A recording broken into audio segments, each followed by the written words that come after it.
Shalom, selamat malam sahabat Petra yang terkasih dalam Tuhan. Berjumpa kembali dalam program Rema, Renungan Malam. Rema pada malam hari ini akan dibawakan oleh Ibu Morina Masdaminar Napitupulu dari GKMI Yogyakarta dengan tema Jadilah Seorang Pemberi.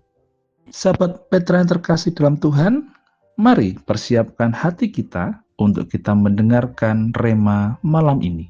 Selamat bersekutu, Tuhan memberkati. Shalom sahabat Petra dimanapun Anda berada. Bersyukur pada hari ini kita dipertemukan kembali melalui saluran Radio Petra. Kiranya Bapak, Ibu, dan Saudara semua dalam kondisi sehat dan bersukacita. Tema yang diberikan kepada saya hari ini adalah Jadilah Seorang Pemberi. Ayat yang kita ambil berasal dari 2 Korintus 9 ayat 7. Mari kita berdoa. Bapa di dalam surga, kami bersyukur untuk hari ini Tuhan. Tuhan masih mengizinkan kami untuk boleh mendengarkan firman-Mu. Kiranya Tuhan firman yang akan disampaikan boleh menguatkan iman percaya kami, dan kami boleh senantiasa diteguhkan dan menjadi serupa dengan Engkau Bapa dalam kehidupan kami, dalam karakter kami Bapa. Terima kasih Bapa, kami menyerahkan hamba-Mu yang menyampaikan. Kiranya Tuhan Engkau menyertainya, supaya firman ini Tuhan adalah firman yang berasal dari Engkau. Setiap perkataan yang diucapkan adalah berasal dari Engkau. Terpujilah nama-Mu Kristus, di dalam nama-Mu kami berdoa dan mengucap syukur. Tema pada hari ini adalah Jadilah Seorang Pemberi. Terambil dari 2 Korintus 9 ayat 7 yang demikian. Hendaklah masing-masing memberi menurut kerelaan hatinya, jangan dengan sedih hati atau karena paksaan, sebab Allah yang mengasihi orang yang memberi dengan sukacita. Sebuah keluarga sederhana, ada seorang ibu yang setiap pagi bangun lebih awal. Ia menyiapkan sarapan, mencuci pakaian, dan memastikan semua anaknya siap sekolah. Ia jarang membeli sesuatu untuk dirinya sendiri. Kalau ada uang lebih, ia lebih memilih membelikan sepatu baru untuk anaknya daripada tas baru untuk dirinya sendiri. Suatu hari, anak bungsunya berkata, "Bu, Ibu kok jarang beli baju baru ya?" Ibu itu tersenyum dan menjawab, "Kalau ibu beli untuk ibu sendiri, manfaatnya hanya untuk ibu.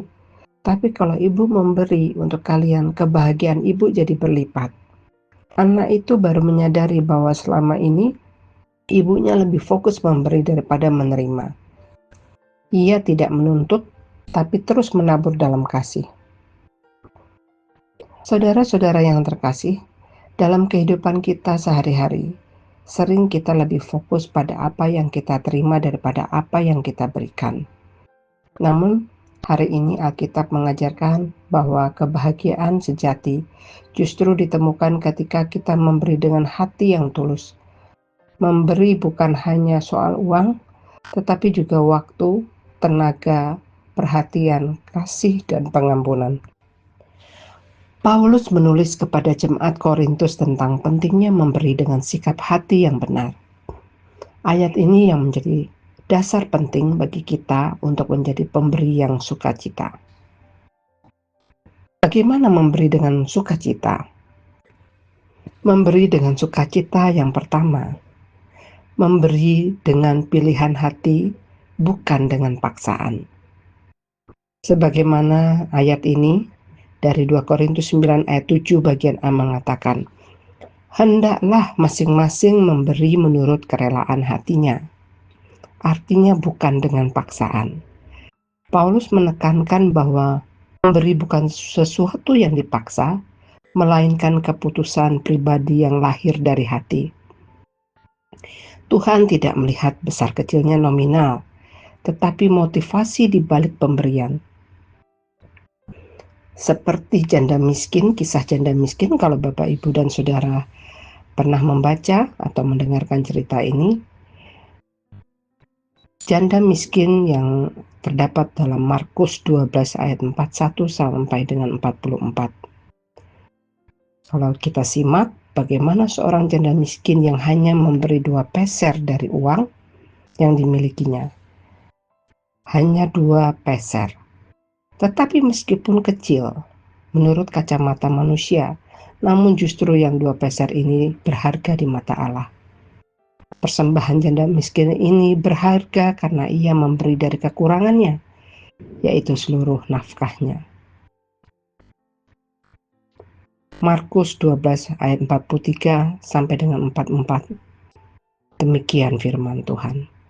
Maka dipanggilnya murid-muridnya dan berkata kepada mereka, "Aku berkata kepadamu, sesungguhnya janda miskin ini memberi lebih banyak daripada semua orang yang memasukkan uang ke dalam peti persembahan. Sebab mereka semua memberi dari kelimpahannya, tetapi janda ini memberi dari kekurangannya, semua yang ada padanya, yaitu seluruh nafkahnya." Tuhan menghargai ketulusan lebih daripada jumlah. Jadi memberi harus dengan pilihan hati, harus dengan ketulusan, bukan karena paksaan. Jangan memberi karena malu, atau karena tekanan, atau hanya sekedar ya kebiasaan. Berilah karena hati kita mengasihi Tuhan dan sesama. Yang kedua, bagaimana pemberi yang sukacita itu? Ialah memberi dengan sukacita akan mendatangkan berkat. Sebagaimana 2 Korintus 9 ayat 7b mengatakan, sebab Allah mengasihi orang yang memberi dengan sukacita. Allah mengasihi pemberi yang melakukannya dengan hati yang gembira. Sukacita dalam memberi menunjukkan bahwa kita percaya kepada penyediaan Tuhan. Memberi dengan wajah murung atau hitung-hitungan sama saja seperti mempersembahkan sesuatu tanpa kasih. Kisah Para Rasul 20 ayat 35 mengingatkan kita, adalah lebih berbahagia memberi daripada menerima. Ketika kita memberi dengan sukacita, kita tidak kehilangan apapun. Justru Tuhan akan menambahkan lebih. Yang ketiga adalah memberi menunjukkan karakter Kristus.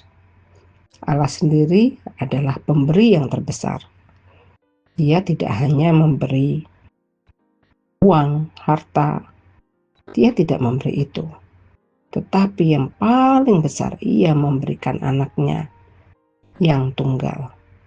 Ia memberikan Yesus Kristus sebagai korban di kayu salib untuk menebus saudara dan saya.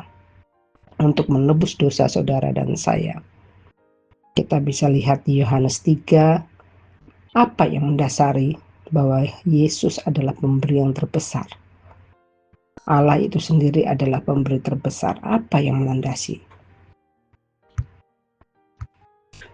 Yohanes 3 ayat 16 mengatakan, karena begitu besar kasih Allah akan dunia ini, sehingga ia telah mengaruniakan anaknya yang tunggal, supaya setiap orang yang percaya kepadanya tidak binasa, melainkan beroleh hidup yang kekal. Karena begitu besar kasih Allah, kasih yang Allah yang besar itu, sehingga ia merelakan anaknya yang tunggal untuk diserahkan bagi kita semua. Yesus memberikan hidupnya bagi kita tanpa pamrih. Ketika ia memberi dengan tulus, kita mencerminkan karakter Kristus kepada dunia. Orang-orang akan melihat kasih Tuhan melalui tindakan memberi kita. Memberi perhatian kepada yang kesepian misalnya, membantu yang kekurangan orang-orang yang miskin yang membutuhkan, atau melayani dengan waktu kita, mendengarkan orang-orang yang membutuhkan kita. Yang keempat, Tuhan mampu melipat gandakan pemberian kita. 2 Korintus 9 ayat 8 mengatakan, dan Allah sanggup melimpahkan segala kasih karunia kepada kamu, supaya kamu senantiasa berkecukupan dalam segala sesuatu dan malah berkelebihan di dalam pelbagai kebajikan. Tuhan tidak hanya memperhatikan pemberian kita, tetapi juga memberkati dan mencukupkan kita untuk terus menjadi saluran berkat Prinsipnya, Tuhan memberkati kita bukan untuk disimpan, tetapi untuk disalurkan kembali. Bapak Ibu pernah mendengar petani yang rajin menabur? Ilustrasi ini ada di sebuah desa seorang petani yang memiliki sebidang tanah. Setiap musim panen setiap musim tanam, ia selalu menabur benih dengan murah hati. Bahkan sampai ke pinggir-pinggir ladang, tetangga-tetangganya sering bertanya, "Mengapa kamu menabur begitu banyak? Bukankah itu boros?" Petani itu hanya tersenyum dan berkata, "Kalau saya simpan benih di lumbung saja, mereka tidak akan tumbuh. Tapi kalau saya tabur, meski ada yang jatuh di tanah berbatu atau dimakan burung, akan ada banyak yang bertumbuh dan menghasilkan panen berlimpah." Beberapa bulan kemudian, benar saja, ladang petani itu tumbuh subur dan hasil panennya lebih baik, jauh lebih banyak daripada para tetangga yang menabur sedikit-sedikit karena takut rugi. Ia pun dapat membagikan sebagian hasil panennya kepada tetangga yang membutuhkan. Seringkali kita seperti tetangga-tetangga itu, terlalu fokus pada apa yang kita simpan, takut memberi, takut kehilangan. Padahal seperti petani yang menabur, memberi dengan sukacita justru membuka pintu berkat yang lebih besar. Orang yang menabur sedikit akan menuai sedikit juga, dan orang yang menabur banyak akan menuai banyak juga. 2 Korintus 9 ayat 16. Seperti petani yang menabur benih dengan murah hati, ia akan juga menuai dengan limpah. Untuk itu, mari kita belajar menjadi pemberi yang sukacita. Mulailah dari hal-hal yang kecil. Misalnya, memberi persembahan di gereja dengan hati yang gembira.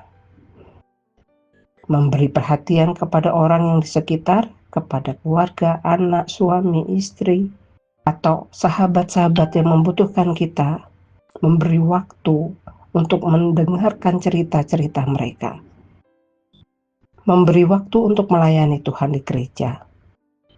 Bisa dengan melalui musik, pelayanan musik, melalui pelayanan firman, atau melalui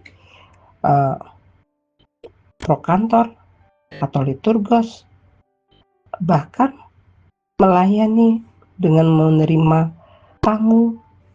Ada banyak hal yang bisa kita lakukan. Yang paling penting juga adalah memberi pengampunan kepada mereka yang bersalah. Baik itu anak, suami, istri, orang tua, mertua, atau saudara-saudara kita, teman-teman kita.